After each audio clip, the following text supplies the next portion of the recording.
evidence in the courtroom. Anything for the state before we send for jurors? No. And for the defense? Not at this time, Judge.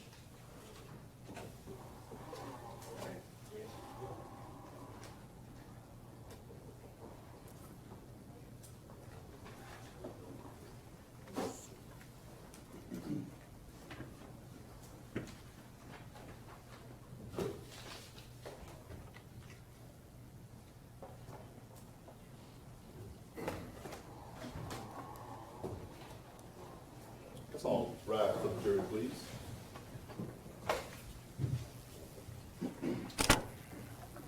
Swinging chairs.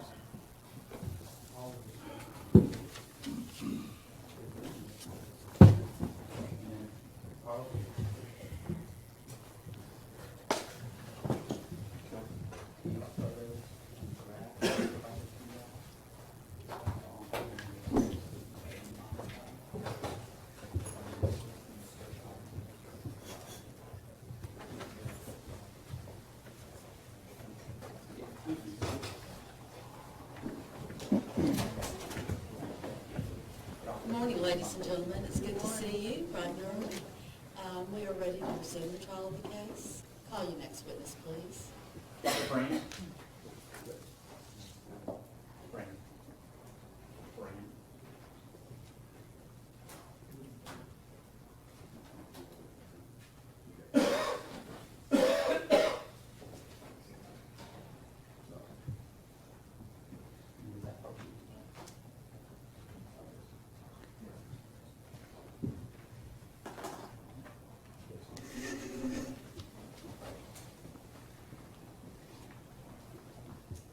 Good.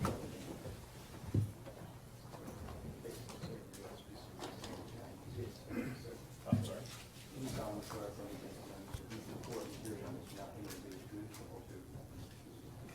I do. Please be seated.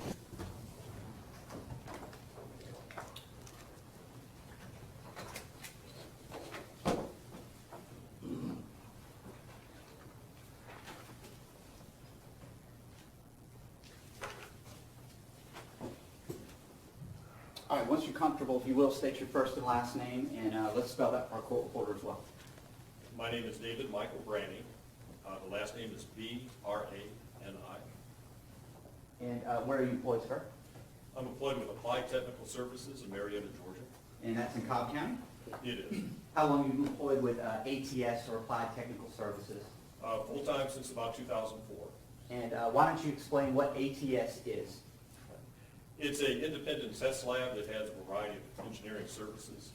One of them is non-destructive testing. I do a lot of work in the paper mills, chemical plants. Another wing of it is material analysis, which is a part of the group I'm in. We also have calibration of instruments, dimensional analysis, and some other engineering services. Okay. Is one of the things that ATS is capable of doing is doing some thermal testing? Certainly. We have technicians and engineers that do thermal testing, and then I myself do this type of testing in support of industry and also in support of litigation matters. Why don't you explain to the jury what sort of qualifications you have that allows you to work with ATS and do thermal testing?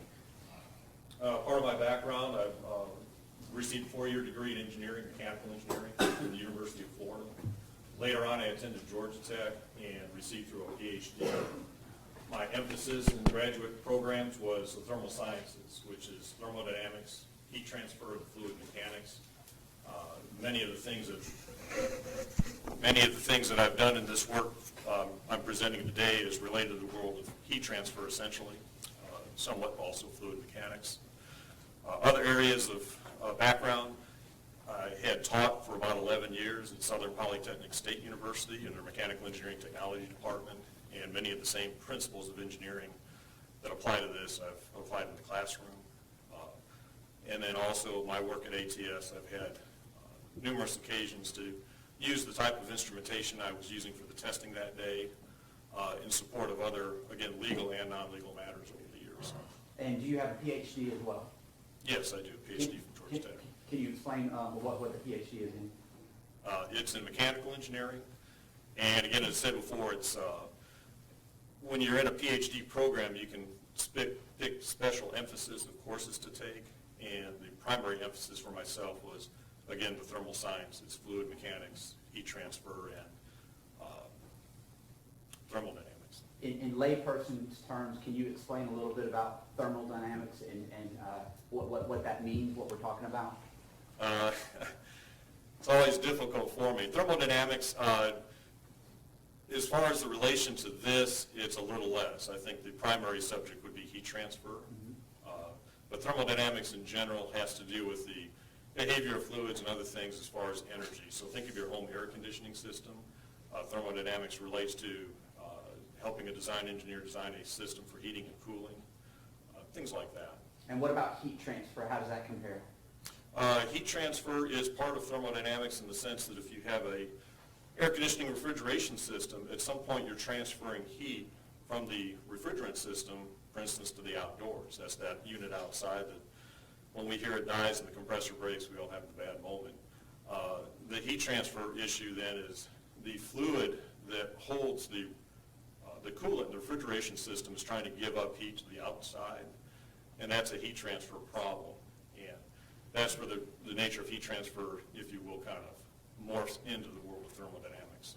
And are there ways within your field of expertise that you can measure both thermodynamics and heat transfer? A better question may be there's ways of taking measurements in both fields, and in both fields there's overlap as to the type of measurements. For example, in the world of thermodynamics / heat transfer, one of the things you may want to know is the flow of your speed of the air in the ducting system in your home air conditioning system.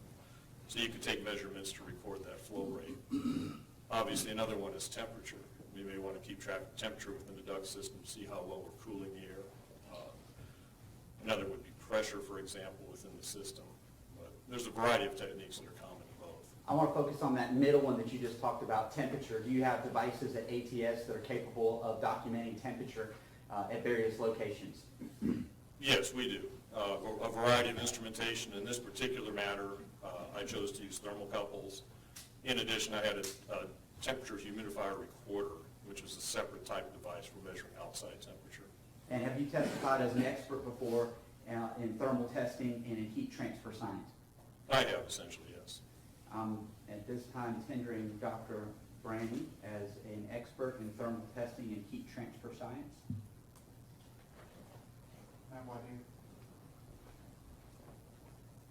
Thank you. Good morning, Dr. Brani. Good morning. Is it Brani or Brani? I always say it rhymes with Granny, so. Okay, Brani. All right. You said your primary, or the primary field that would apply in this case is heat transfer. Is that correct? I think that's fair to say, yes. Okay. And in your role as an engineer, a mechanical engineer at ATS, have you ever studied temperature rises in vehicles? Outside of this case, no. I did do some study in preparation for the testing I did for this case, but as far as temperature monitoring in a vehicle, no, I've not done that. But you did do some studies in prepping for this case? I would say in prepping for the testing I did on site. In other words, prior to going on site, I just reviewed some general literature out there as to what other folks had done as far as testing went and some of their results. Okay. Prior to testing outside in this case? Yes. Correct. Okay. Is it fair to say that a lot of your role as far as an expert in a legal case has got to do with maybe safety compliance? Is that accurate? No, I think Okay. with my background, there's a variety of things that I get involved in the legal community. Machine guard safety is one issue, and safety in general, but that's just a component of what I do. Okay. Have you ever testified in a criminal case? No, I have not. Have you ever been tendered as an expert in a case where you're being asked to measure the temperature inside a vehicle? Well, again, specific to vehicles, no. In general, with respect to recording things like temperature and other items, yes, I have in the past. And in particular, from my world, from heat transfer and my background, it's not so much whether it's a vehicle or not. My main concern is the type of medium I'm measuring in this case it's air, and the range of temperature I'm in. For example, it's air in the order of 100 degrees Fahrenheit as opposed to maybe in a furnace. I've done work in both, but the key component for me in this case is I'm measuring temperature and air and the relative values I'm at, and I routinely do that in the past. Okay. So your expertise isn't limited to heat transfer of objects, like for example, heat and how it heats up a piece of metal on a machine. No, it's not limited to that. You've got plenty of experience of testing air for the temperature in the air. Yes. Okay. I don't have any objection, Judge. You may so testify. All right. You were called upon in this case by Cobb Police and the District Attorney's Office to perform a heat study at a specific location, that being the Home Depot treehouse. Is that correct? That is correct. And before we get to that, I want to tender states 386 for the record. This is a certified copy, self-authenticating with a business record certification from Dobbins Air Force Base regarding the specific temperatures from June the 18th of 2014. So I tender states 386. Will you give that back to me? You did. Okay, no objection. Admitted. All right. When is it that you specifically went to the Home Depot treehouse location to do testing? It would be July 18th, 2014. If this offense occurred... Excuse me, Counsel. July 8th, 2014. Right, July 8th. If this offense occurred on or about June the 18th of 2014, how much time would have elapsed? Are we less than 3 weeks away? I believe it's right at 3 weeks, plus or minus a day. Okay. And in fact, we looked at a calendar online just to confirm that it was essentially, if the 18th was on a Wednesday, 2 weeks elapsed, and then on the Tuesday before would have been a full 3 weeks is when you went out to do the testing. Right, that's correct. Okay. And I want to talk about the temperature on July the 8th of 2014 as compared to the temperature that's documented from Dobbins Air Force Base in States Exhibit 386. First of all, describe for the jury what it is that you planned on doing going into the heat testing from July the 8th of 2014. What equipment were you planning on using and what was the purpose? The primary purpose was to determine the temperature inside the vehicle throughout the day for the day of testing that I did. I did secondary measurements just depending on whether I would make use of them at a later time. So for example, as far as temperature goes, we ended up using about 12 different thermocouples. I had them placed around the vehicle at various locations. Some were at floorboards, some were at the ceiling, somewhere near the vicinity of the child's care seat. And in addition to that then, I had recorded secondary data. Some of that data included continuous monitoring of the humidity and temperature in the vicinity in a shaded area, essentially getting the ambient or the outdoor temperature. In addition, I took measurements regarding wind speed. I had what's called a vane anemometer. It's a tool to attempt to measure wind speed, and I would record that every hour. Another measurement I was taking out there, I was using what's called a light meter. And a light meter just gives you an idea of the intensity of the sun and kind of the visible portion of light, how bright the sun is essentially. And I was taking those readings every hour during the day. Let's see, another reading I took was not so much measurement, but I had a constant video recording showing the vehicle throughout the day. Part of the issue for temperatures in the vehicle, of course, is going to be how much sunshine is falling on the car or partial shade, if you will. So I used a video recording throughout the day to watch the car so that if someone was interested, and in my case and myself as well later, to go back and get a time lapse of how the sun was shining that day. That video was used for that purpose. Those were the primary things I was recording out there. And you just mentioned something that I want to touch on. This entire process throughout the day was captured and recorded both using a video recorder, but you also took some photographs as well, correct? Yes, and in fact, video I was using to capture the sunlight. I did take photographs in the sense that upon the hour, I would literally just look up and Bless you. write down what I thought the sky condition was at that instance. During the day, especially in the earlier portion, the sky condition was changing quite a bit, kind of in and out of sun, etc.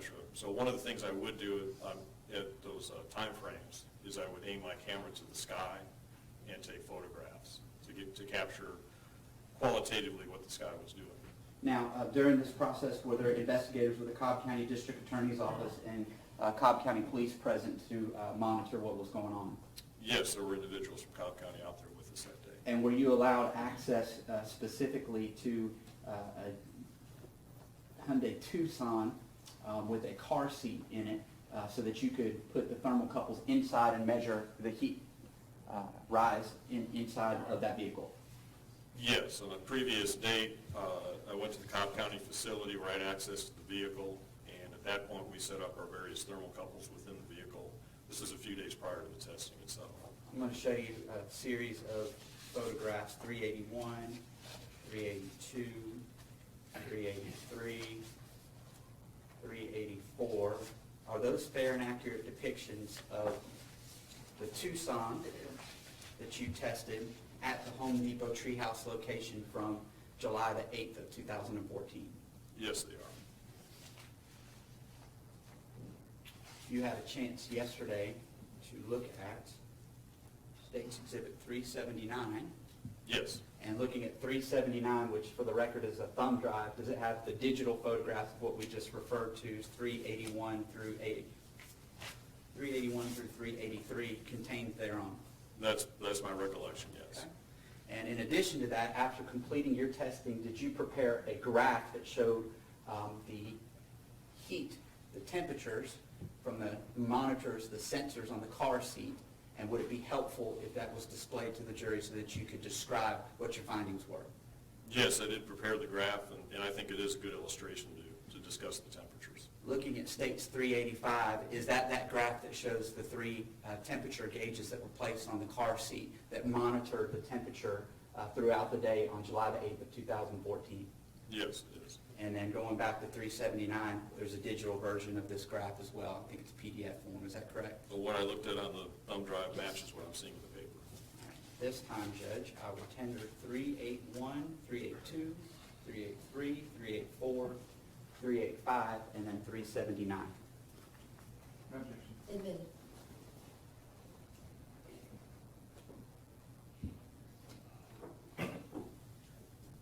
Start by looking at some of the photographs on 379.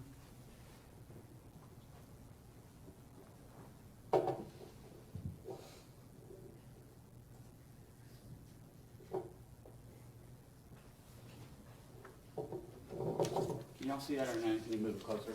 You're good? Okay. Can you see this? Yes. Okay. Starting with State's Exhibit 379, and this would correspond to Exhibit 381 that the jury will have back in the jury room. Can you describe what's depicted here in 381? This is the vehicle that was being tested that day, and it's parked in the Home Depot parking lot. I'm going to talk about where specifically it's parked in just a moment. I want to ask you some questions first about some of the things that are visible around this vehicle. First of all, this pop-up canopy tent, can you explain what that is? We just put a canopy tent in the background that we have our data recorder underneath that tent on a rolling cart, and then we had some other various items that we had just stored underneath there during the day. Inside this vehicle, is there a car seat that's placed in the center of the back bench? Yes. And did you put 3 heat sensors on that car seat so that you could monitor the temperature throughout the day? Yes, and I would say instead of the use of the word heat sensors, I would just say temperature recording devices. But yes, there was 3 in the car seat. Fair enough. Looking at State's Exhibit 382, we'll go to the version on 379. This is that vehicle from a different angle, is that correct? That's correct. And this series of photographs, from my recollection, is, again, periodically I would walk around the vehicle and take photos. I had video running, but also just on occasion would walk around the vehicle and take snapshots around it. This jury yesterday saw this vehicle parked in the same spot in the Home Depot parking lot. So I want to ask you about that because we need to make a record as well. Are there two, I don't know what you call them, two little islands that have trees that it's parked in between? Yes, some pine straw islands nearby. And so that we can get our bearings in the background of this particular exhibit, which is 382. Can you see a little shed that might give us some guidance when we look at these aerials just to compare? Yes, at the top of the vehicle in the left corner, right behind that is a shed. And then we'll just scroll through these real quick. State's Exhibit 383.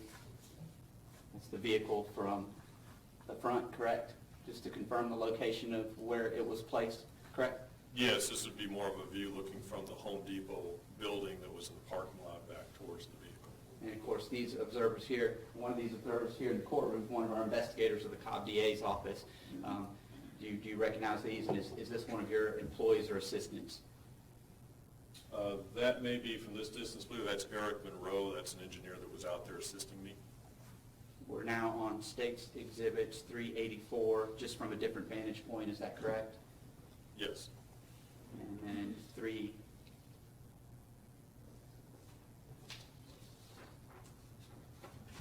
is on 271, the last photograph. I'm not sure where I put that, but that's the same vehicle from the driver's side perspective, correct? That's correct. All right. Now, looking at this vehicle, were you able to gather evidence and document the temperature both inside the vehicle and outside the vehicle throughout the day? Yes. I want to talk about the parking spot that was used here. And we marked this on both the state's and defense exhibits, just to be fair to both sides. So I'm going to show you what's been previously marked, identified, and admitted as State's Exhibit 231. You've seen this exhibit before. We looked at it both yesterday and today, correct? That's correct. Okay. And I asked you to assist me in placing a red tab on the specific spot that's in this parking lot so that we could confirm it's in the exact spot that we saw in the Home Depot video. Does that accurately mark the spot where the vehicle was placed in between those two islands with the trees? It does. And then similarly, again, to be fair to both sides, this is defense exhibit. I can't make that out. Tell me what exhibit number that is. I'm not sure. Somebody tell me what exhibit number that is. It probably is. You want to confirm? Yeah, let me check.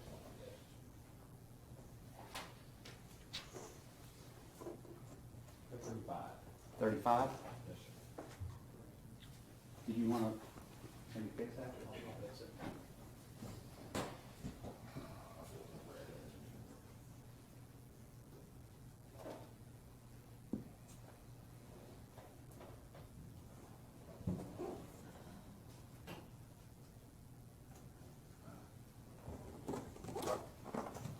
That's a lot better.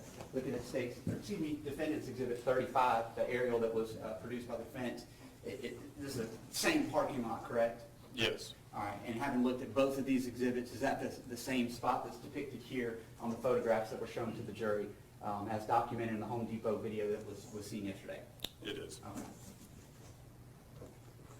Now, having placed this vehicle in that spot, you were able to gauge the temperatures outside and inside the vehicle, correct? Yes. All right, I want to go to the I want to go to the Dobbins records.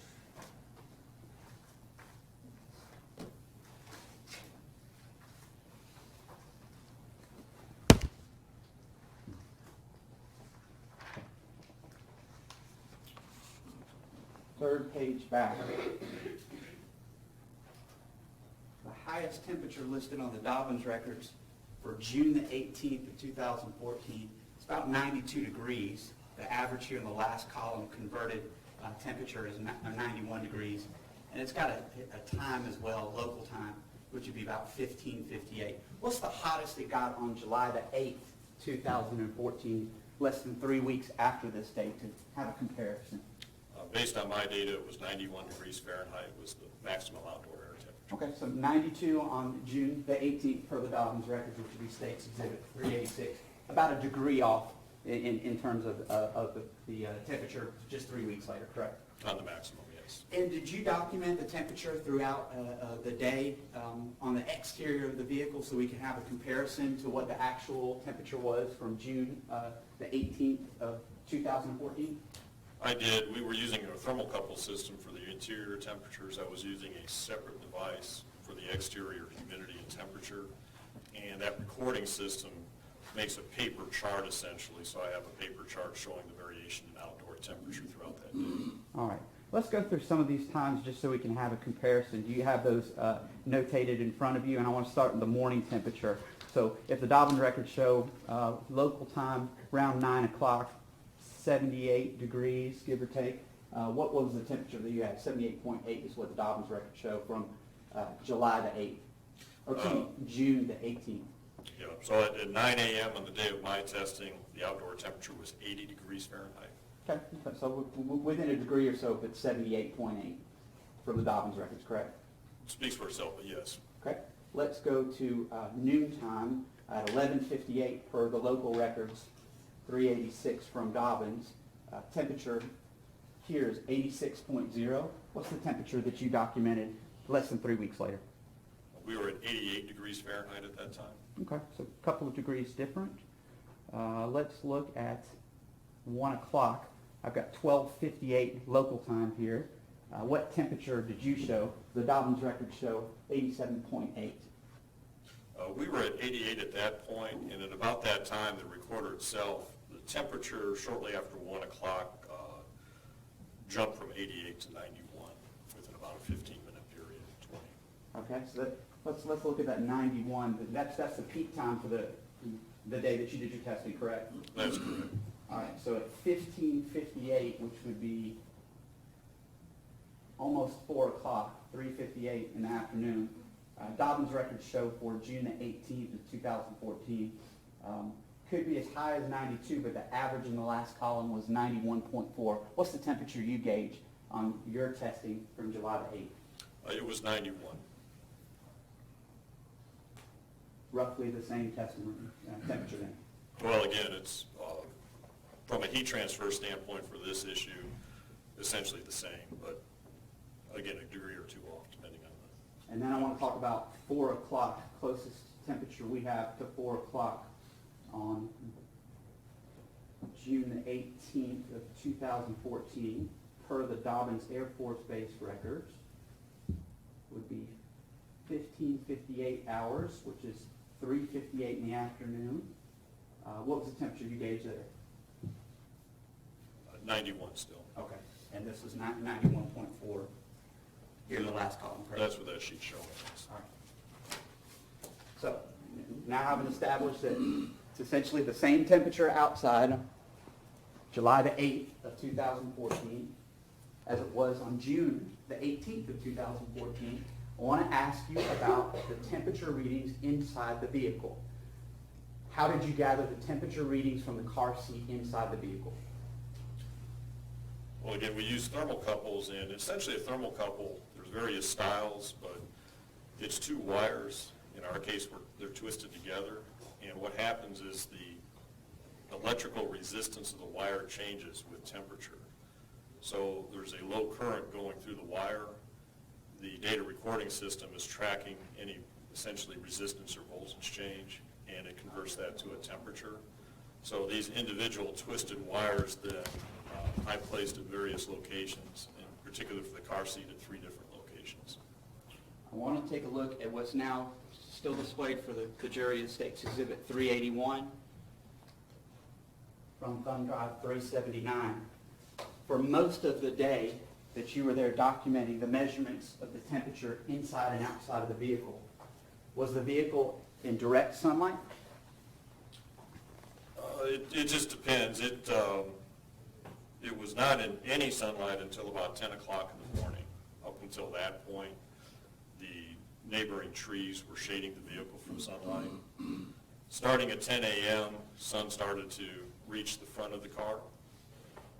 And then, as far as the sun itself went, the sun was shining on the parking lot up until about 11:30 in the morning. And again, this is illustrated through the video I was recording. from 11:30 till almost 1 o'clock, it was in and out of sun.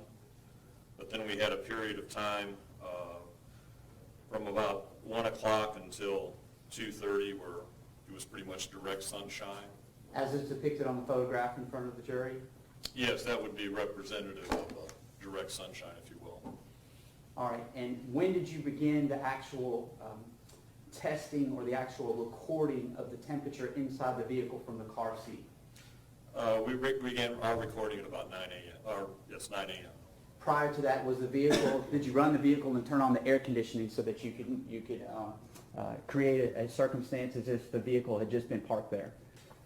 I had operated the vehicle for about 30 minutes, and then, although we started recording temperatures inside at 9, we actually physically parked the vehicle at 8:22 a.m. So a little before 8 o'clock, I'd have to look at a video again. I was driving the vehicle, partly to let the engine reach full operating temperature. Also, as far as the air conditioning settings, what was as found in the vehicle is where the setting was. So I didn't alter the setting. They were set for the AC to be on. So I drove the vehicle for about 20 minutes or so, or 30, with the air conditioning on, and then at 8:22 a.m. parked it in the spot depicted in that photograph. Okay. And then in the 9 o'clock hour, did you begin recording temperatures at any point? Yes, right about 9 a.m. is when we began our thermocouple recordings. And why don't you describe to the jury what was the internal temperature near the car seat location around 9 o'clock in the morning? Because of the AC running, it was on the order of about 65 degrees Fahrenheit. And what was the outside temperature compared to the inside at that point in the morning? Again, right around 80 degrees Fahrenheit. So it's cooler inside the vehicle because of the air conditioning when you initially parked it and started the testing?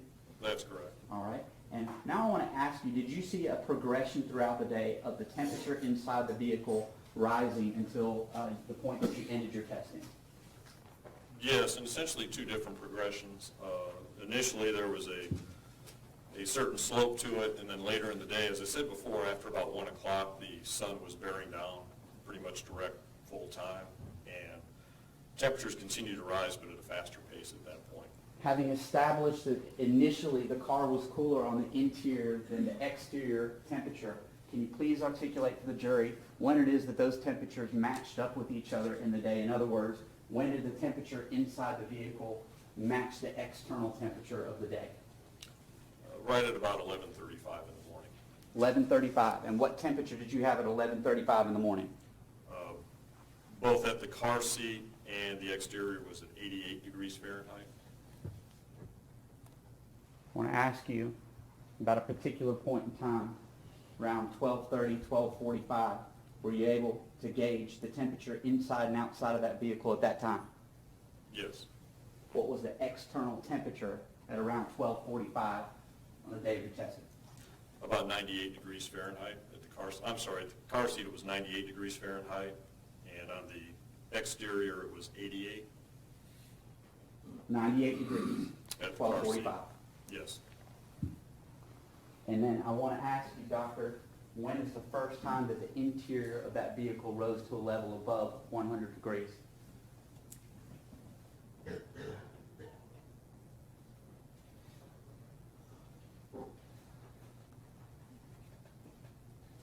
Would have been shortly before 1 p.m.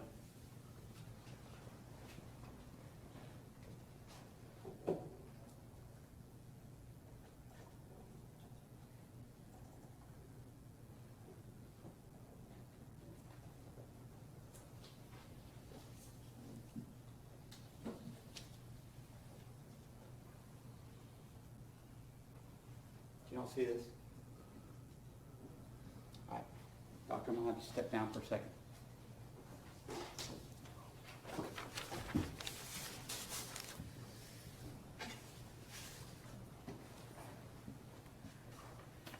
going to get you to walk over with me to the graph. I have a digital version displayed. This would be States 385. Looking at States 385, we need to make a description for the record and for the jury. what can be seen here.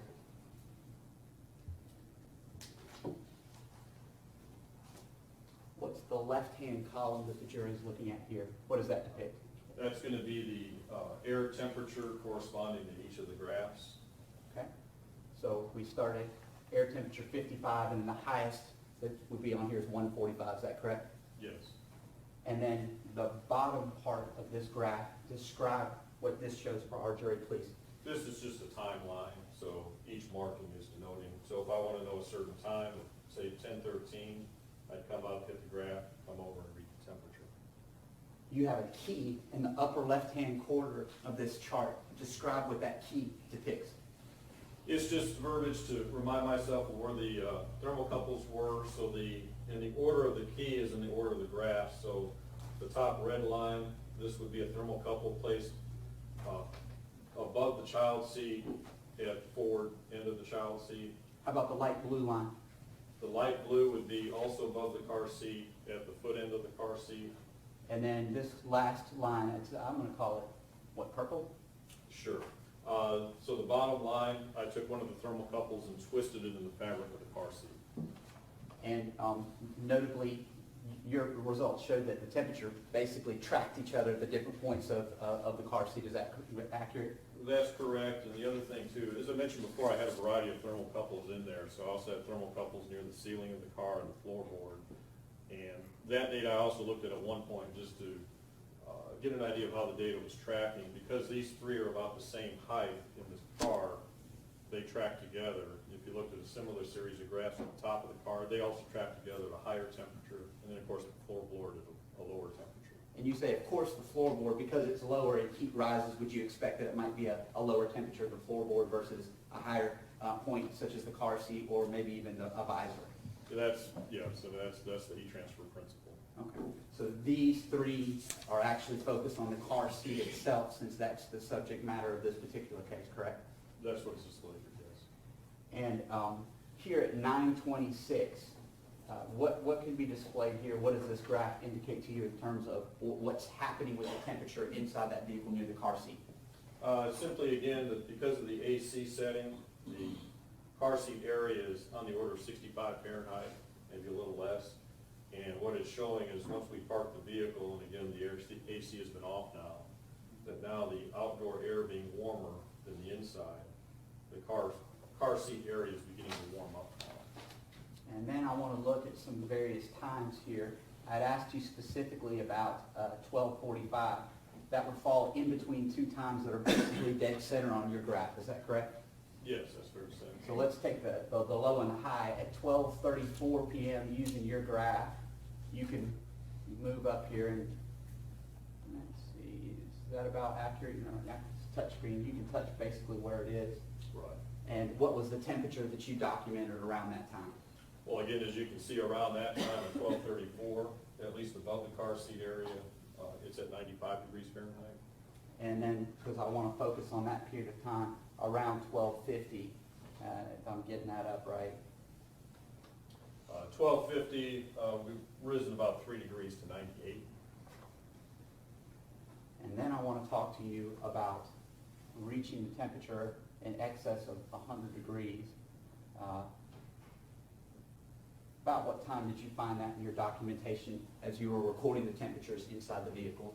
Well, 100 degrees would be midpoint between our two black lines. So if I come down, again, just roughly about 1 o'clock in the afternoon is where the 100, whoops, excuse me, make sure, where the 100 degree reading would be. Okay. Right in there is 105, so somewhere lower than that. Yes. And then the peak period of time in terms of your sensors recording activity, at the peak, what temperature did you gauge at that car seat? Again, based on the graph, if you go back to the black line, right at about 125 degrees Fahrenheit. And what time of day was that when it reached 125 degrees? This would have been, again, going down approximately 3:30. And then finally on your graph, the last time that you have depicted here is about 4:14 in the afternoon, 4:15, is that correct? Yes. And what was the temperature then when the vehicle was accessed?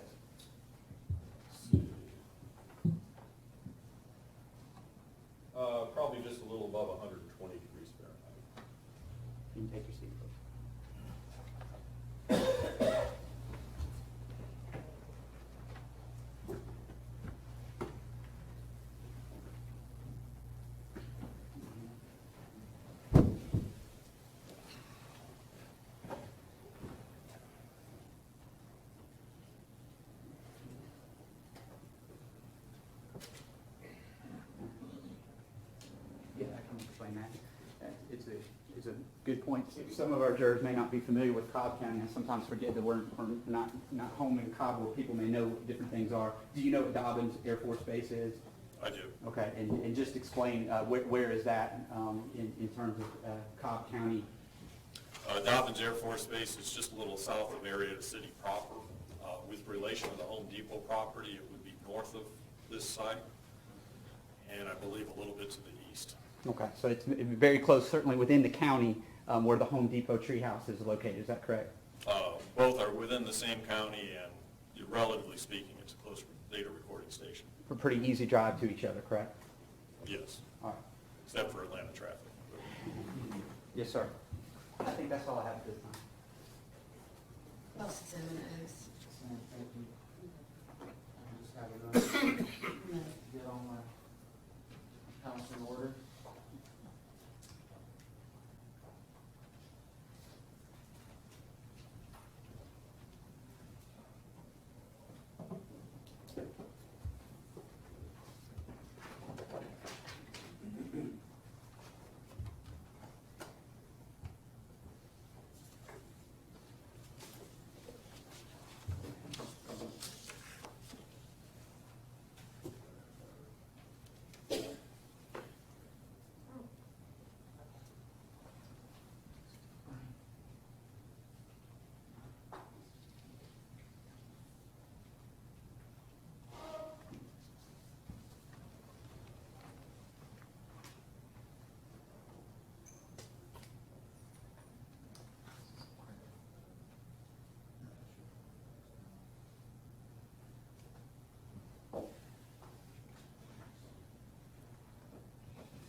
What are you planning to do?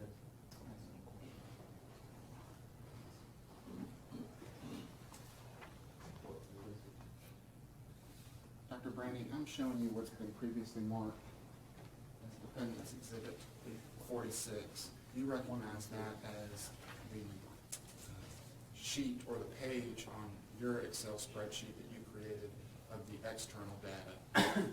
That's the measurements of outside the vehicle on July the 8th, correct?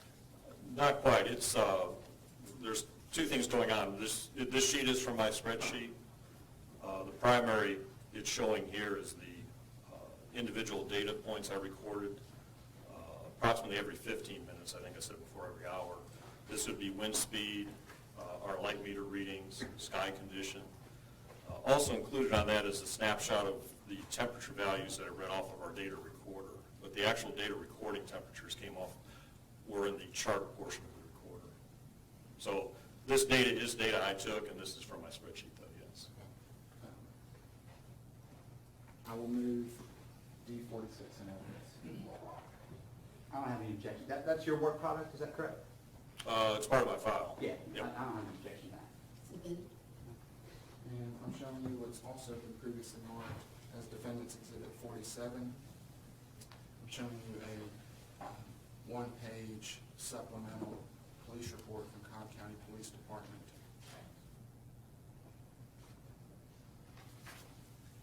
And Judge, I've shown this to opposing counsel. I'm going to move Defendant's 47 in. Well, that would be hearsay. It's a one-page police report prepared by Officer Adam Check, apparently, about what some other person said to him. Your Honor, we've previously had this issue come up. This is an exception to hearsay. This is a public record. Pursuant to the Georgia rules, this would be admissible. And for the truth of the matter and for the record, it is a list of temperatures Judge, received from Dobbins Air Force Base. Object to him going into substance of it. It's not been admitted, and renew my objection. You said. Yeah.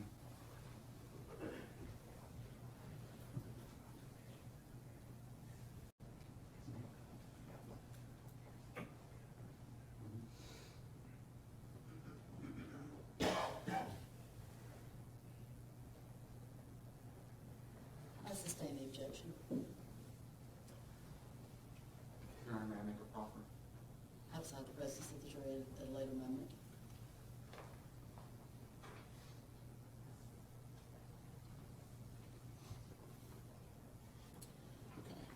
showing you what's been admitted as D46.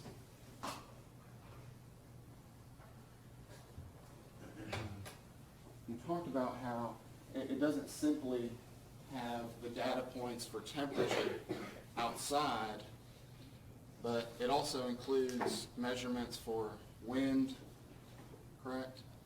Yes, Humidity? yes. And on the subject of humidity,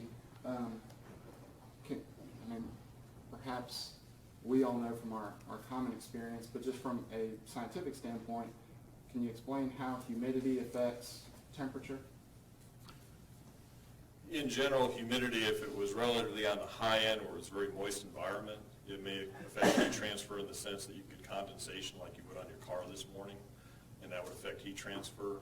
For the range of humidities for the testing that day, as far as I sit here, I don't believe that has any real bearing on the actual heat transfer mechanisms. Okay. Well, just to be clear, was there not a heat index on July the 8th? Well, again, my understanding of a heat index is more for how an individual body would feel in a situation like that. It doesn't apply to objects that are metals, fabric, whatever. There's no wind chill associated with the vehicle. So the measurements that you conducted doesn't necessarily equate or detect how temperature feels to a human, right? Oh, no, certainly not. All these temperatures are relating is what the air temperature was in the near vicinity of those individual thermocouples. And you used a thermocouple outside to detect external temperature? No, what I was relying on for outside temperature was a temperature humidity recording device, which is a separate system or separate unit. Okay. Did you have a similar unit that detected humidity inside the vehicle? No, I was not recording humidity within the vehicle. You would agree that a vehicle isn't like 100% sealed off from the outside. I mean, if the air vents are on, air can enter inside the vehicle through the lower compartment of the vehicle, through the engine, okay, and come inside of these air vents, right? For this particular vehicle, I can't speak with direct knowledge. All I can say in general is I certainly wouldn't expect the vehicle to be airtight, if you will. Okay, that's a good way of putting it. It's not airtight. Correct. So certainly, air from the outside is able to come inside of a vehicle. In theory, it's able to. Again, one of the issues that this testing helps me with, though, there's a variety of factors that can affect the internal temperature of the vehicle, but because we were taking direct readings, we know what the air temperature was. There's certainly factors that can alter it, some more than others, but regardless of the factors, we just physically just went directly and measured temperatures. What about breathing? Would heavy breathing affect the inside temperature of a vehicle? Well, again, the data I took was testing a vehicle where there was no occupants in it, and all I can speak for is the temperature for a vehicle tested in that scenario. These were the air temperatures, the internal temperatures I was getting for that day.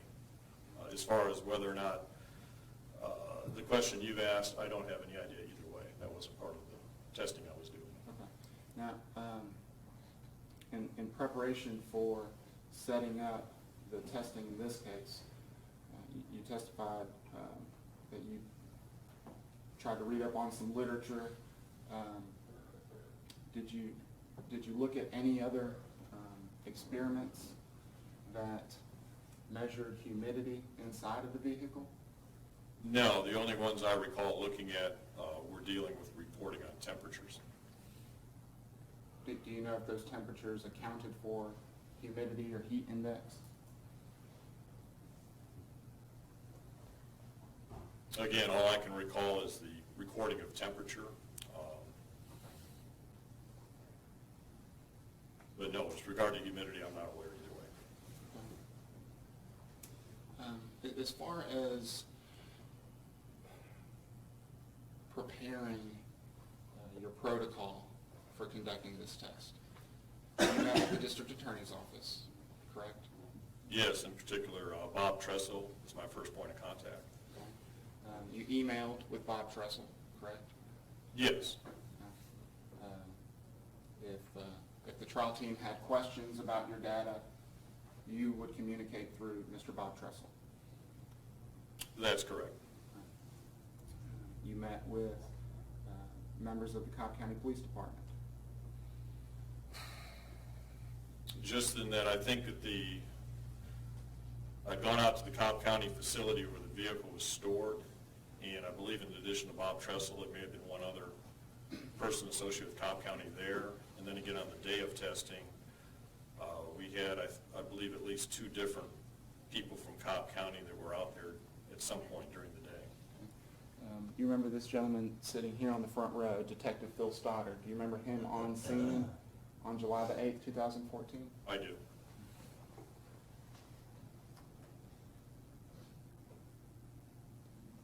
And anyone else that's sitting behind the state that you recognize from being on scene?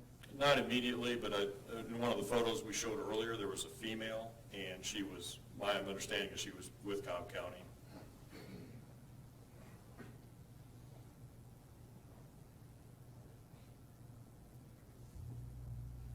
And Dr. Brani, about how much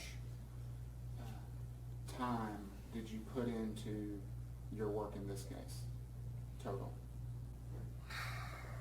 I don't have that before me right now. In terms of monetary, it was probably on the order of about $24,000 of work billed through ATS for my time and other support. Is that an hourly rate? It would depend on the individual that's working. Some employees involved in the project were a lower hourly rate. My involvement, I spent, again off the top of my head, probably a full day between communications and getting out to the site and looking at the vehicle initially, another afternoon in instrumenting the vehicle. Of course, a full day of testing at the site. There was also follow-up hours to take care of the data management, and then we also did pre-calibration of equipment, et cetera. There was other time spent. What is your hourly rate? I believe my hourly rate for this activity was $295 an hour. Can you ballpark how many hours you put in to research and prepping for the testing? No, I think without looking at other documents, but again, roughly research, I probably spent a couple hours just seeing other studies that were out there. As far as pre-test prepping, again, it may be on the order of 12 hours. And how'd you go about researching the other experiments and other studies, other literature that was out there? Well, about like everybody else does. I get on Google and start typing, and then just looking for other folks that may have done this type of testing before. Again, just trying to do a little bit of homework. I had a game plan in mind, but I just wanted to reach out to the community and through that type of research just to see what others have done. After Googling, who did you reach out to? I probably have it listed in my file folder. I have a sheet of paper where I had made a synopsis of some of that research. One of the things I gleaned from it was that there's talk in other papers where the typical change in temperature, in other words, the max temperature within the vehicle versus outside, past studies typically report on the order of 40 degrees Fahrenheit change. So if you have a vehicle parked in the sun, past studies have shown that the maximum temperature of the vehicle tends to be no greater than about 40 degrees at the outside. And in our data up there, for example, our maximum temperature of 125 is about 35 degrees higher than the 90 degrees outside temperature. So I was just looking at studies like that, one, to see if there's anything I need to be aware of in my testing, and two, to look at the post-test data to feel comfortable with what we had.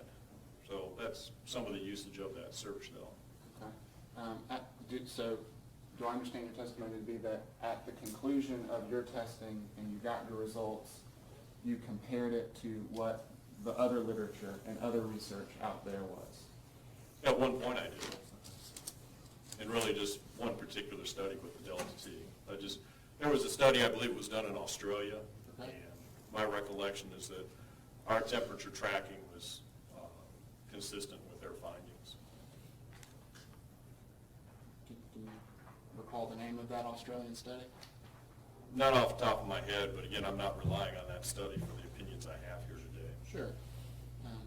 But having been tendered as an expert and having testified that you researched the work of others in this field, you specifically recall this experiment, this study, the Australian one, to compare your work at the end of your testing.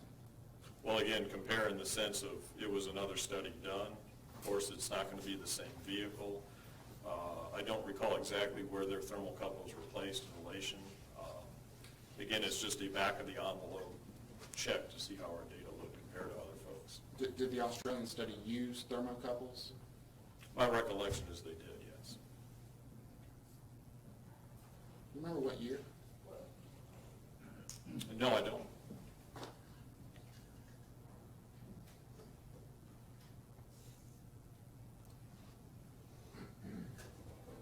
Let me move on to the condition of the vehicle. You testified that you went out to the Cobb County Police Department and inspected the vehicle at their evidence shed? That's correct. Okay. And were there contents inside the vehicle at that point? Yes. Okay. There was a car seat? Yes. Okay. There was musical equipment? Yes, my recollection in the back storage area, there was some musical equipment there. Some big amps? That's my recollection, yes. Okay. Some guitar pedals?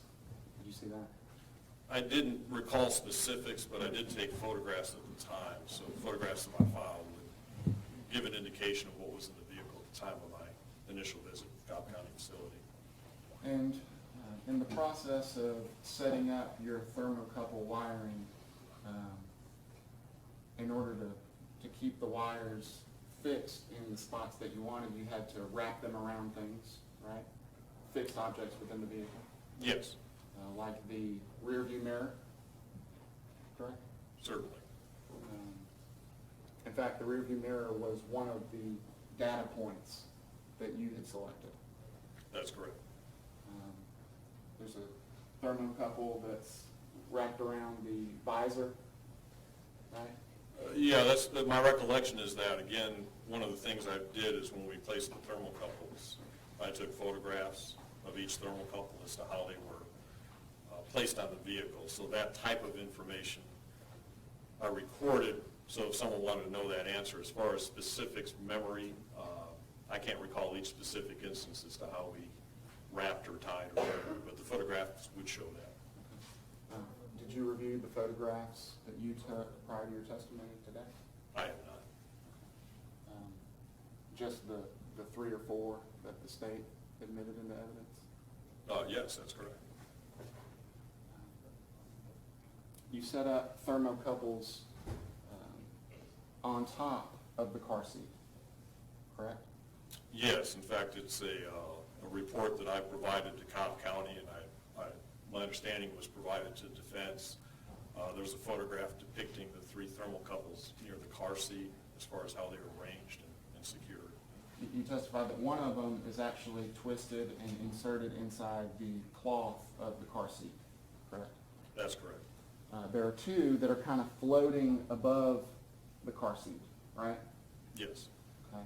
And the ends, the probes of those thermocouples, they're not touching anything, right?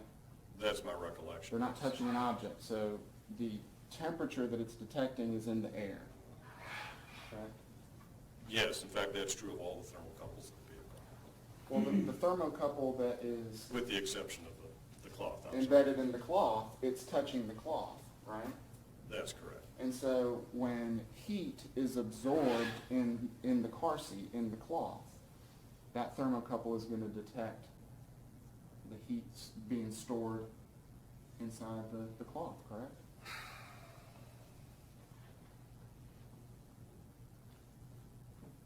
It's going to get an idea of the cloth's temperature near its upper layer.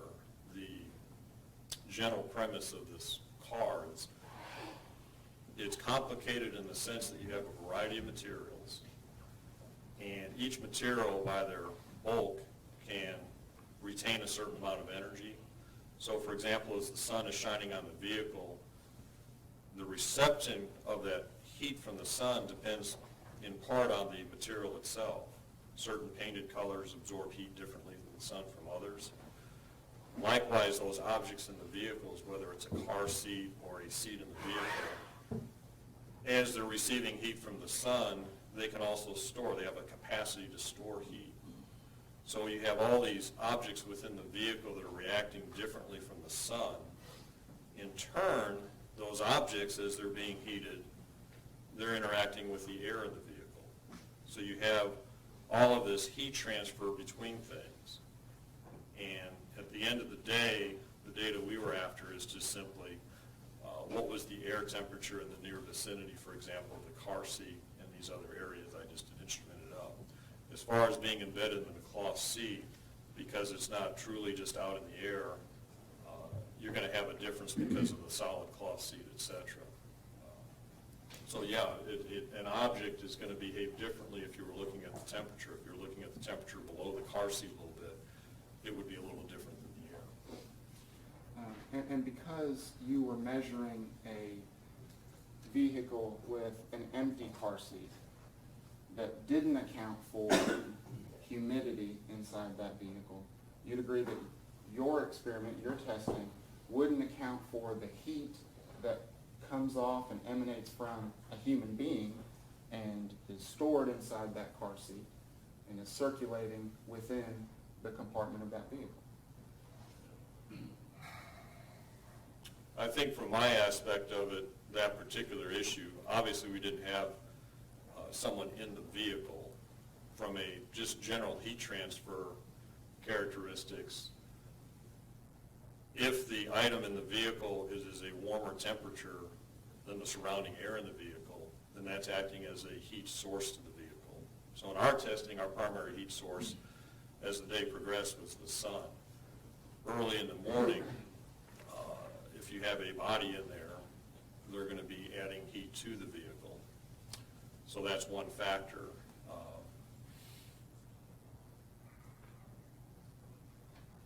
Now, is that based on your experience and your training, or is that just kind of a common sense understanding of greenhouse effect and the way that our bodies work?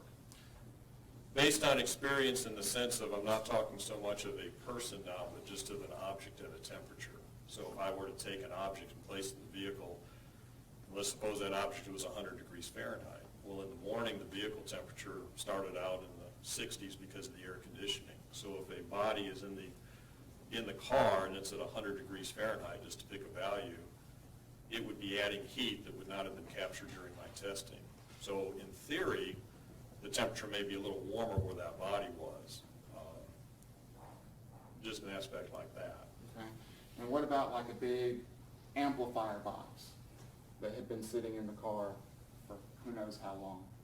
I mean, that item would also, depending on how hot it got, it would generate as a secondary heat source inside the vehicle. No, because the object itself is not actually generating any heat. The object is just responding to heat transfer to it and from it in a temperature.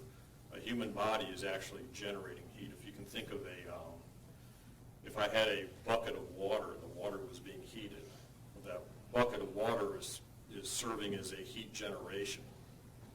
But if I had that same bucket of water and I wasn't heating or cooling, now it's just an object that's either responding to, absorbing heat, or letting go of heat. But it in of itself is not generating heat. Okay. So, I mean, in this case, y'all took steps to make sure that the objects that were inside the vehicle when it was found on June the 18th, 2014, remained in the vehicle for purposes of your testing. But the items that were there, they wouldn't contribute to the temperature inside the vehicle? They contribute in the sense, again, as you have the heat from the sun coming in, depending on where that object is, if it's seeing sunlight and its properties of that object, it's going to respond by absorbing heat from the sun a certain way. In turn, it's going to be losing heat or affecting the heat of the air of the vehicle. But I wouldn't expect, whether it's an amplifier or something else, it would have no greater or less influence than any other parts of the interior of the car. And at the end of the day, the nuances I would expect would be very minimal. In other words, if we ran this test without the amps, for example, I don't think you'd see any real temperature change. May I ask why you made sure that they were still in the vehicle then? I didn't personally make sure. That was how the vehicle was presented to me from Cobb County when we instituted it up. My understanding was that the items in the vehicle were the same at the time the vehicle was, I guess, impounded. Short of the car seat itself was an exemplar car seat. From my standpoint, as you'd mentioned before, cars can leak air, et cetera. Of course, different cars can leak different amounts. So trying to do a test that's apples to apples as best as possible, obviously using the same vehicle, parking in the same spot, things like that. As far as individual components in the vehicle, my recollection is that it's the same with the date of loss, but again, I don't think it's a big influence either way on the outcome. Did I hear you correctly that you used an exemplar car seat? I didn't personally use it. An exemplar car seat was in the vehicle. In other words, that wasn't the original car seat? That's my understanding. Okay. And who told you that? It would have been either Bob Tressel or one of the others at Cobb County. When was it taken out? That I don't know. When was the second car seat put in? Again, all I know is when I saw the vehicle for the first time, my understanding was that it was a different car seat. Same make and model is my understanding, but not the car seat.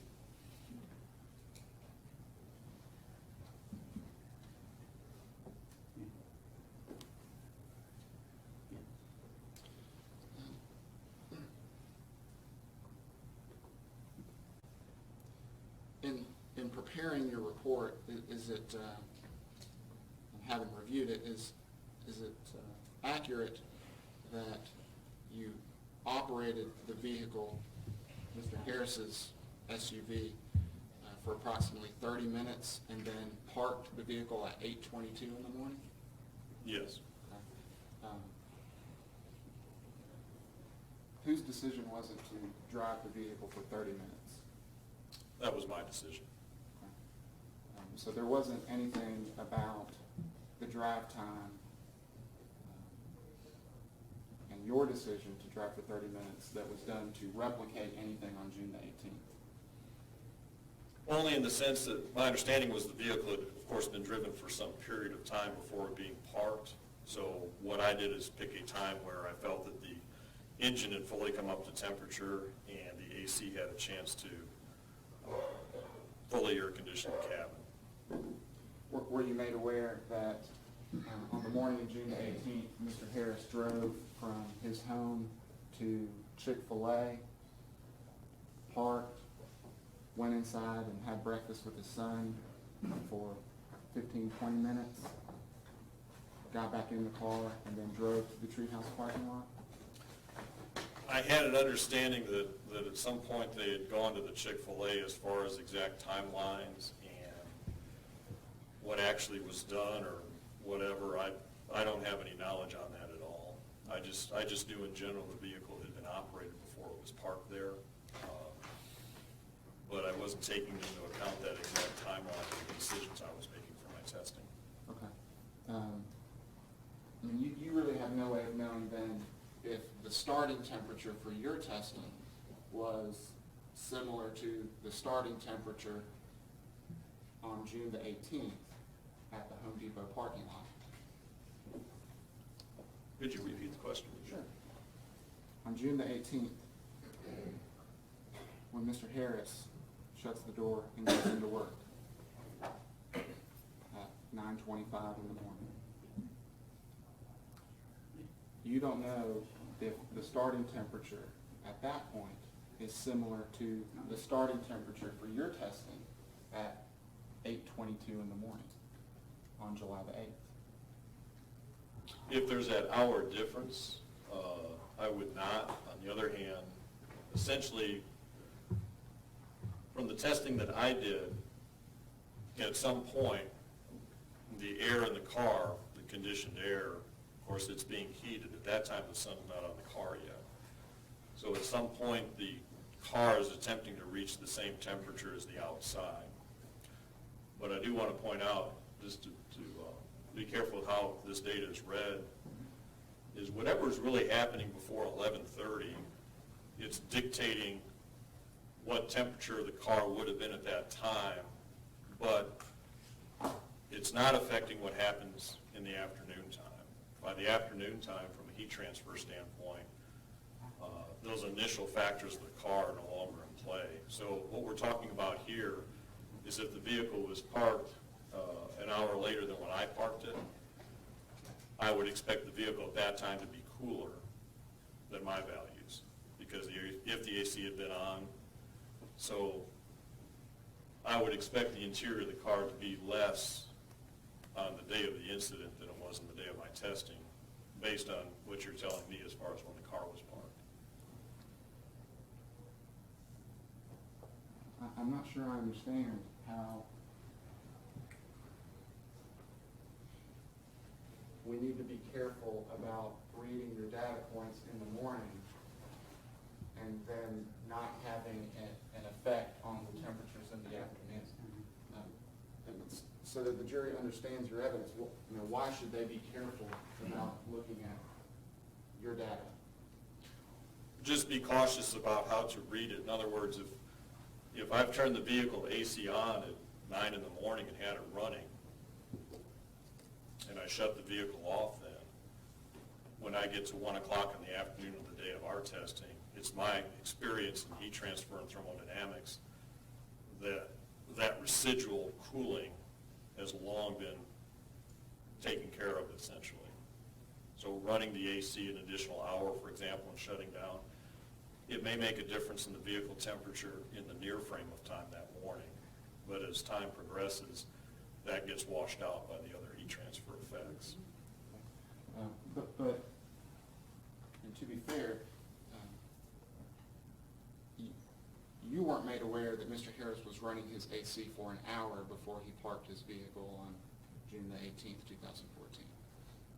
No, but on the flip side, I tried to run the AC for what I thought was a substantial amount of time so that the cabin could have a chance to cool down. So I was running it in the settings as found. One of the temperature settings was 65 Fahrenheit on the dash. And I ran it for 30 minutes on a day that was essentially 80 degrees Fahrenheit. So the AC was activated for that full time. But as far as the length of time compared to what it was actually run, no, that wasn't the intent of that.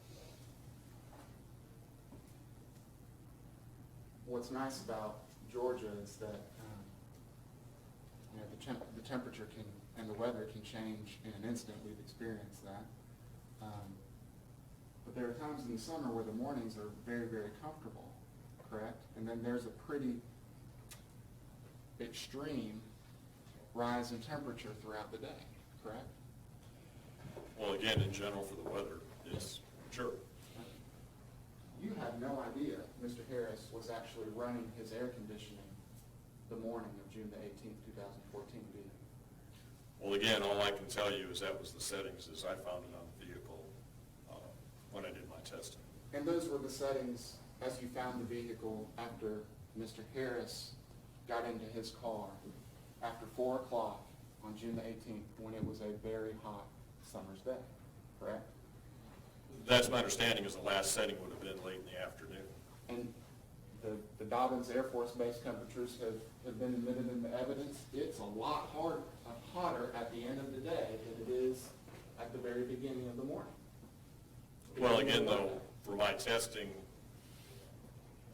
not knowing the AC settings and attempting to get the temperatures in the vehicle, I certainly didn't want to do testing that,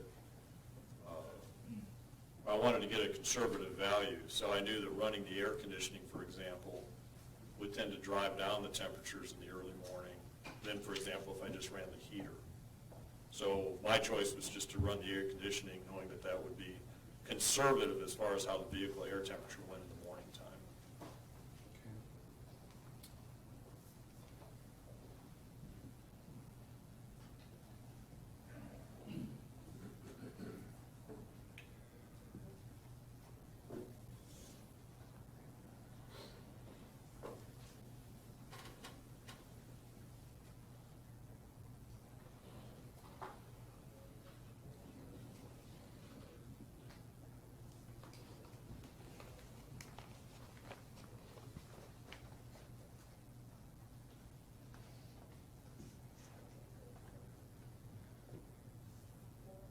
I'm gonna put the whole thing in that I gave you, but that's fine. I'm gonna put this in. I'm showing what's been pre-marked for identification purposes as D48. That's a photograph that you took, right? Yes. And photograph you took in the testing of the air temperature, in this case, on July the 8th. Yes. I'm gonna read D48. No objection. Admitted. You'd agree that this photograph shows a time of 8:23, correct? I'd have to see it again. Okay. Yes. Okay, 8:23. All right.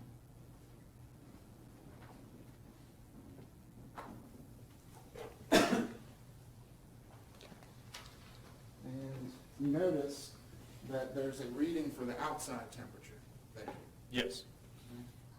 and that is 74 degrees. Yes. At 8:55, at 8:55, this is the internal temperature. Do you have your external temperature there? I have 78 degrees Fahrenheit. 78 degrees. Do you know why there's a 4-degree discrepancy between the air temperature that you detected and the air temperature in the vehicle? Well, again, I think that air temperature is recording of what it thinks the outside temperature is. Correct.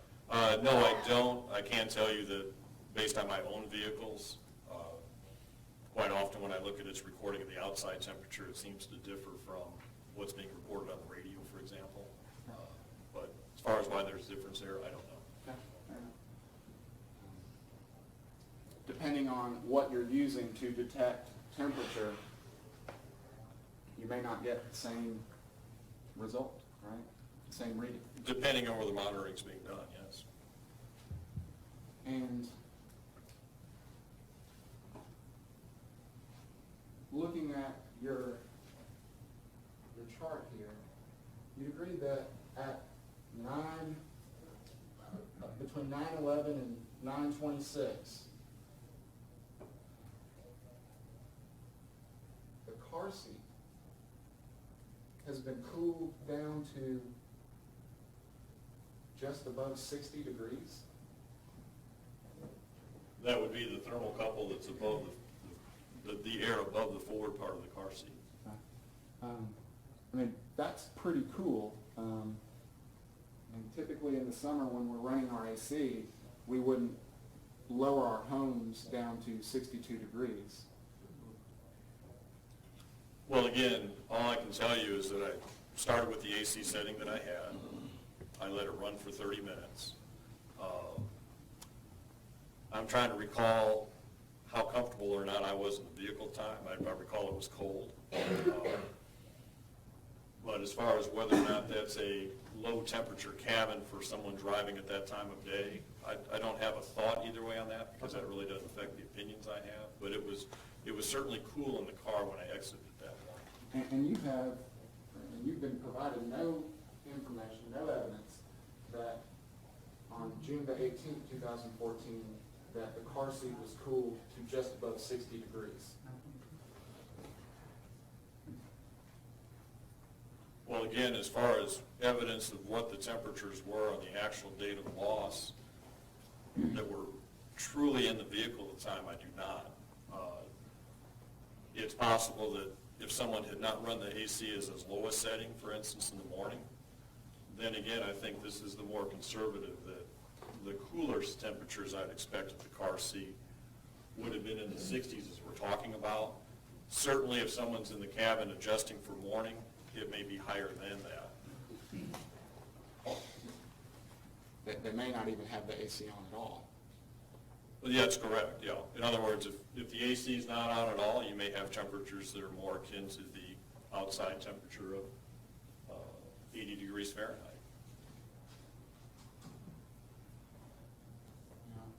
But my point is with this subject is this: when you look at the graph on the far left, if we had started out at 80 degrees Fahrenheit, I would expect in the early hour, 2 hours, that would make somewhat of a difference in how the temperature data would track, of course. But as the course of the day would go on, I wouldn't expect it to have any difference. At best, our temperature curves may track a little higher in the morning hours, but in the afternoon hours, that residual start temperature wouldn't matter by then.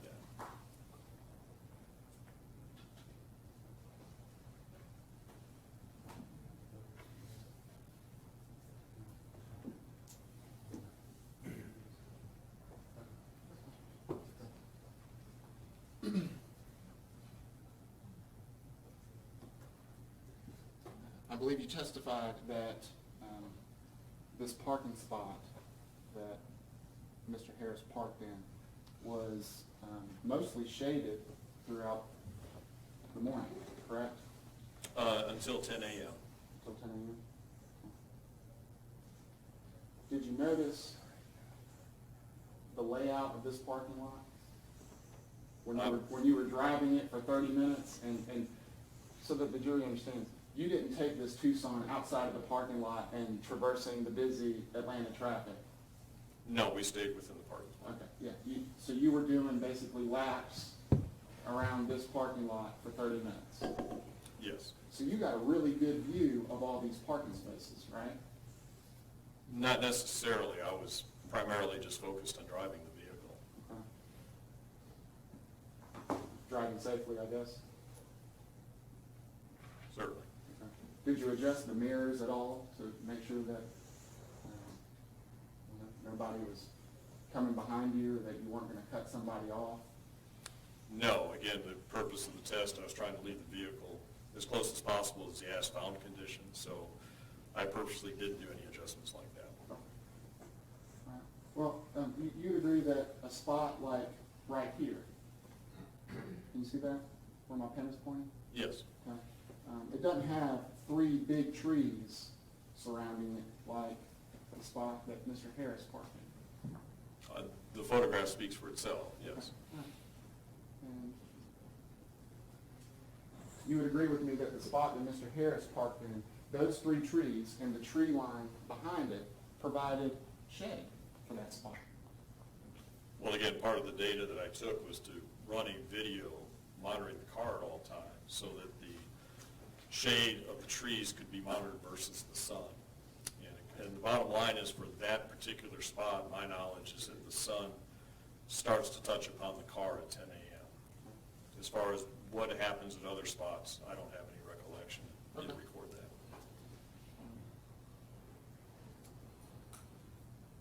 that. In your report, you had indicated that there's 2 discrepancies that you noticed in your data, correct?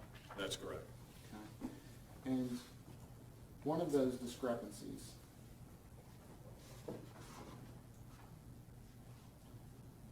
was something that you called drift effect.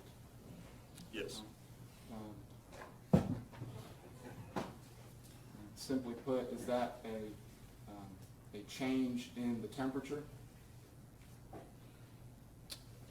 It's a function of our data recording system. So our data recording system software had 2 different settings on it. One setting was in play if it was accounting for variations around the recorder. The default from the manufacturer was to have that option turned off. My preference on the day of testing would have had that option on, and I wasn't aware of that setting. So what we found at the end of the day is, when we look back at our raw data, that we had turned off and on the unit at 2 different times and noticed a discrepancy in the end temperature at the stop of one run and the start temperature at the start of the other. So for example, at 11:30 in the morning, I had my engineer shut down the system and restart. The purpose for it was I wanted to make sure our data was being saved properly.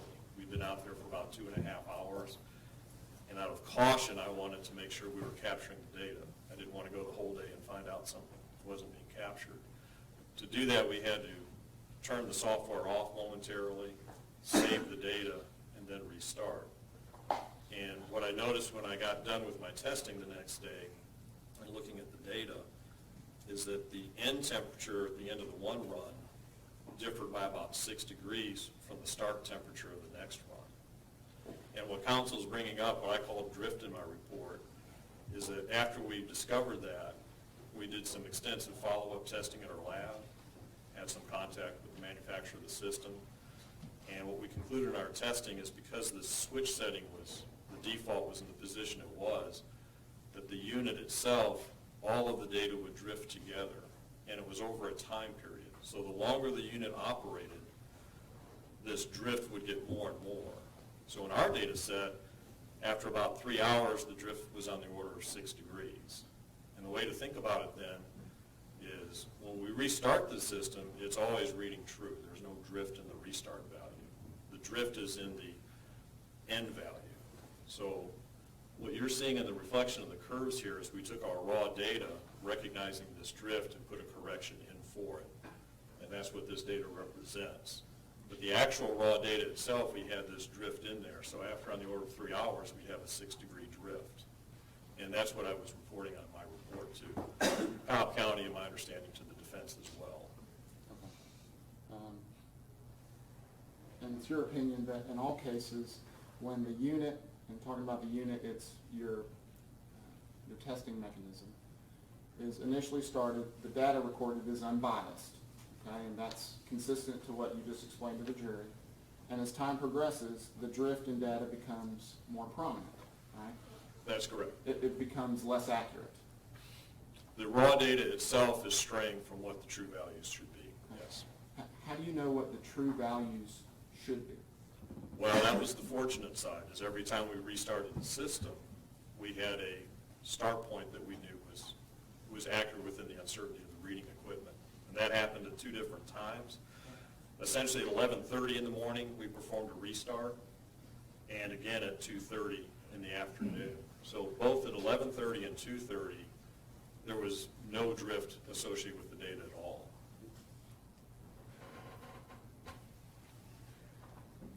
But again, to answer your question though, because I had that restart and I knew where the point should be versus where it was in the raw data, I could then interpolate the data so that it would account for this drift. I mean, this sounds really complicated, and I don't mean any disrespect, but could you have just put a thermometer inside the vehicle and taken photographs of it from inside throughout the day? I mean, wouldn't that be a measure of the temperature inside the vehicle? It would be one mechanism of it. The trouble with a basic just bulb thermometer is I don't get a continuous reading. I'd have to periodically check it. That's partly why things like thermocouple systems have been invented. So you can do these things remotely.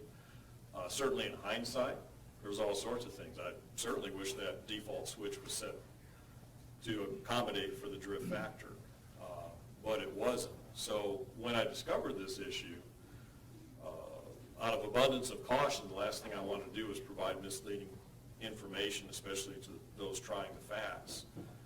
And again, we spent quite a bit of time looking at the data to make sure that what you're seeing up there on that graph is what I believe to be an accurate reflection of the temperatures. On the other hand, one can certainly graph the raw data as it exists, and we can talk about that data as well. And The raw data, in a sense, would be more conservative as far as temperature rise, because the drift in the first two segments was always under-predicting the temperature. So when we turned off the unit, it thought it was at this value. For example, at 11:36 a.m., the unit was reading due to drift about 82 degrees Fahrenheit at the child care seat. When we restarted, it was actually 88. So what's reflected there is taking the drift out, but I would have no problem discussing data with respect to the actual raw data as well. Just keeping in mind the raw data is going to be more conservative, or is going to be reflecting lower temperatures than what was in the cabin. The raw data, the temperatures that you've reported are going to be less than the actual temperatures inside the vehicle. It's going to be less, especially at the tail end. Always remember, when the data started up each time, there is no drift. So as time progresses, and it's a slow progression, at the end of about 2.5 hours, we get about a 6 degree temperature drift. So if we were putting the raw data up there around 11:30, it would be recording essentially a value 6 degrees lower at 11:36 than what it truly was.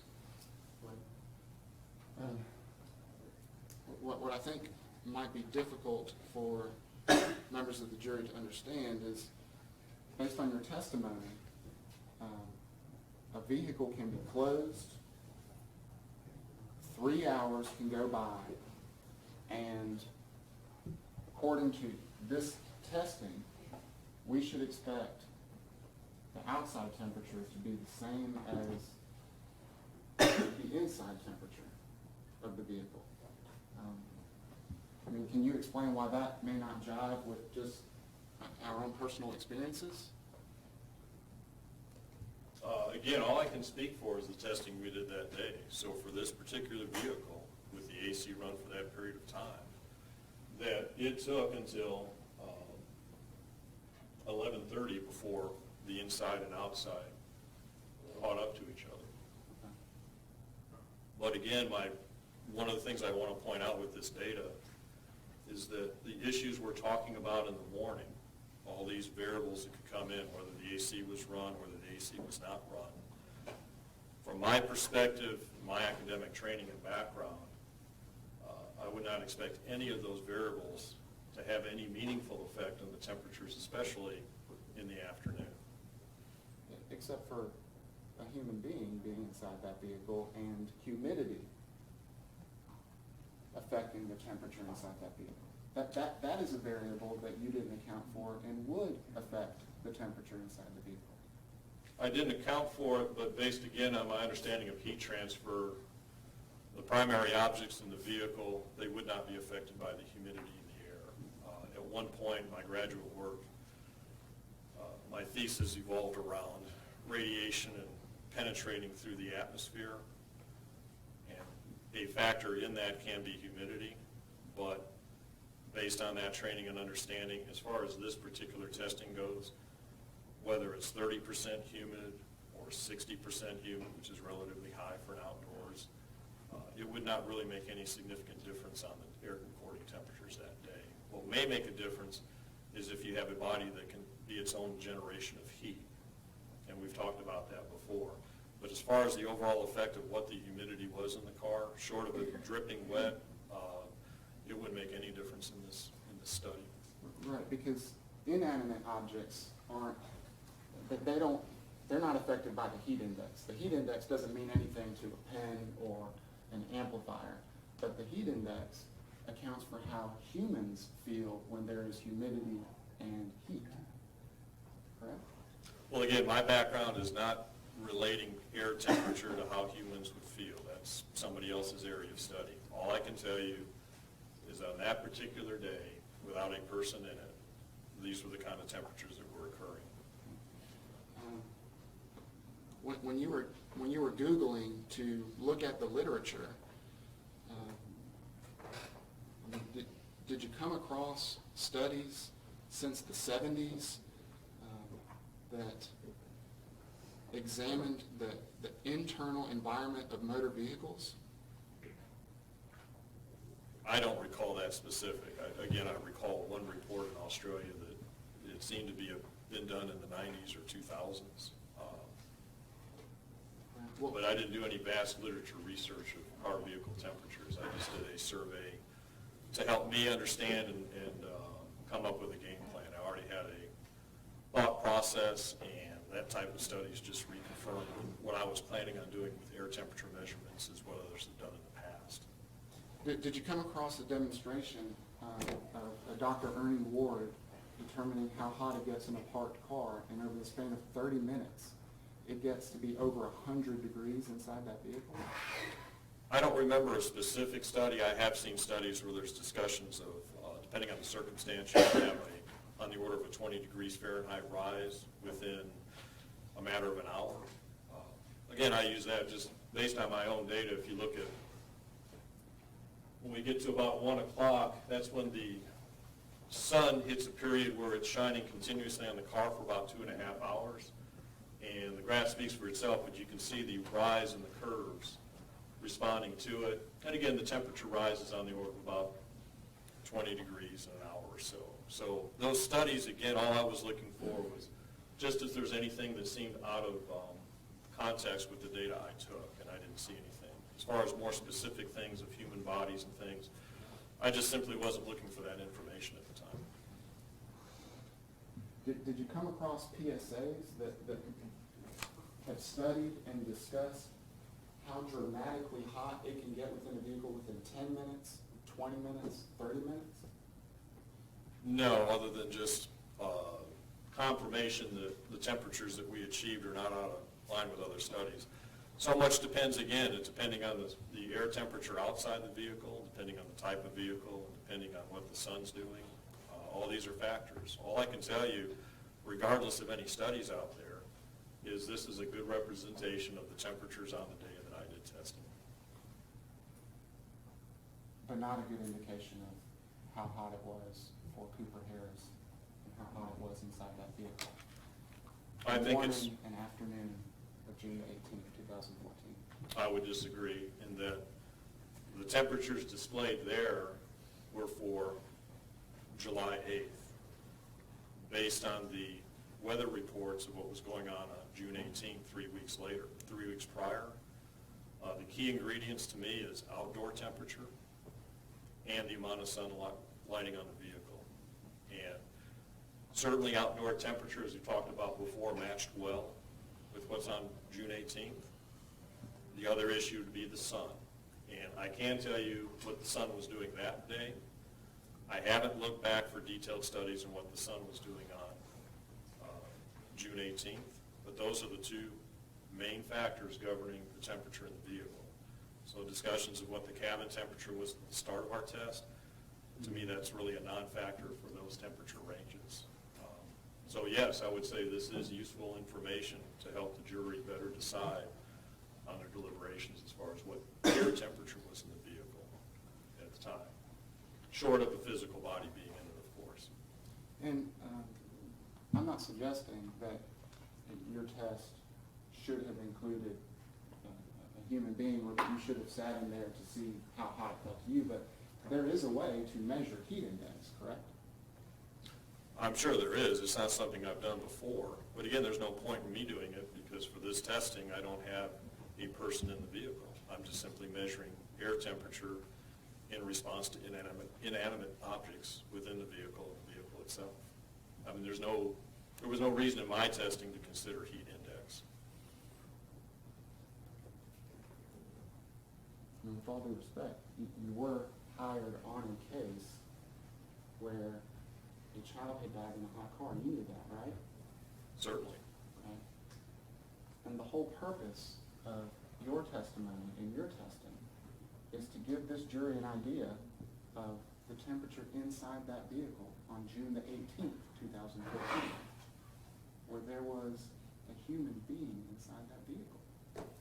Yes, and I think this data does provide insight to that because, again, a body in the vehicle, in the morning, it's going to generate heat. So in the morning, that body's actually going to add heat to the cabin air, and to some degree, it's going to raise the temperature of cabin air more than my data shows. Conversely, unfortunately, at some point, the body may quit generating heat. And Like passing away? certainly.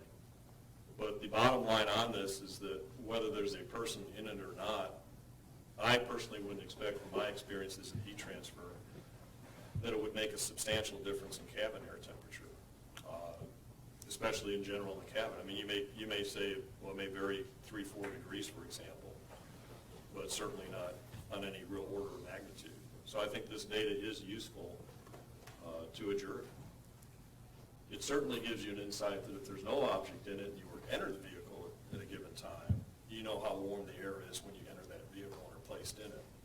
Now, once you're in there, you're affecting that atmosphere and things could change. But the bottom line is if I went into that vehicle at 2:30 in the afternoon, for example, and I get inside the vehicle, at that instant, it's about 120 degrees Fahrenheit. Once I'm in the vehicle, I'm now part of the heat transfer mechanism, and I personally now am affecting what's going on. But it's at 120 at that point. Judge, may I have a moment, please?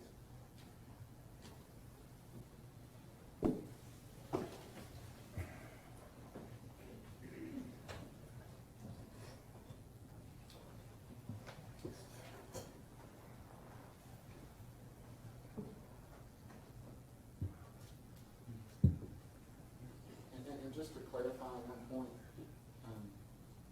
the opinion that you were paid to offer was regarding testing about air temperature in the vehicle, not what the temperature of a human being would be experiencing at different hourly benchmarks throughout the day. Well, again, I think as I just discussed, the temperatures that you see there, one way to look at it is if someone were to enter the vehicle at any instance, that's what the air temperature would be. As far as the influence of a person in the vehicle, like a child, over how that graph would go, depending on whether it's generating heat or not, it would make a difference. But again, from my background and training, I don't think it would make a meaningful difference in temperature as far as the air temperature of the vehicle goes. You're focusing on the air temperature in the vehicle without a human being inside of it, correct? That was the focus of this testing, but my answer just now is saying that had there been a child in the vehicle, if we had done that, for example, that the air temperature monitoring data would not change significantly. Now, certainly in the near vicinity of the car seat it would, because there's a person there now. But if you got just away from the car seat, I don't think you'd find any meaningful temperature difference. But there's a meaningful temperature difference around the car seat with a human being inside of it throughout different benchmarks of the day, but this testing doesn't account for that. It doesn't account for the influence of a body generating heat, but again, it's my opinion it wouldn't matter. If you did this test with the body or without, I don't believe you'd see a substantial difference in these temperature curves as far as what the air temperature was at the same height of the car seat. In the car seat would be different though. That's a meaningful difference, as you said. No, because again, I would expect the difference. For example, let's conservatively say the difference is plus or minus 4 degrees Fahrenheit, depending on the instance. So if that's meaningful as far as other people using this data, I can't answer that either way. That's not part of my testimony. But no, I wouldn't expect it to have a big difference on the temperature result. And at the conclusion of this data, and compiling this data and this testing, you didn't verify and compare it to what people had actually done in studying children that died in hot cars. You didn't compare your work to any of those experiments. I'm not sure what you mean.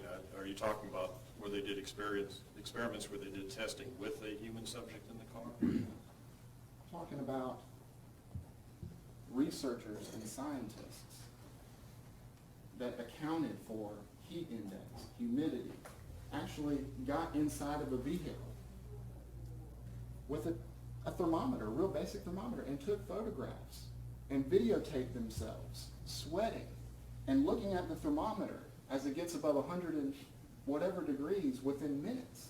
You didn't compare your data to that because it's remarkably different. Well, again, first of all, I totally disagree. It's remarkably different. The data would be the same regardless of the person in it.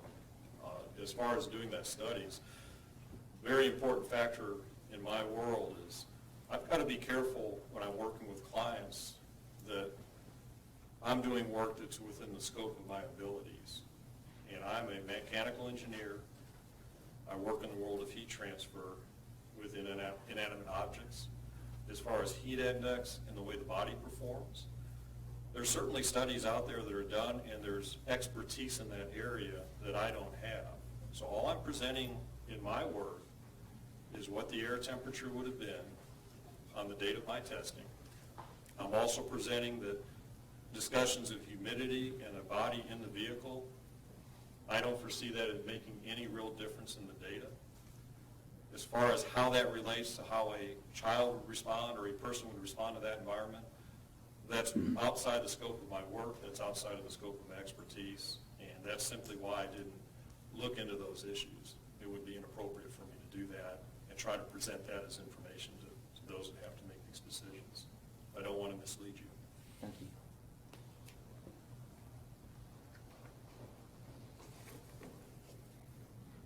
I need a couple of minutes, Judge, to show a flash drive so we can authenticate it. Would it be possible to take our morning break so I don't waste the jury's time in doing that? Yes. Ladies and gentlemen, we'll take a little break. Close your notepads, open mind, close mouth, have a nice break. We normally break for about 15 minutes.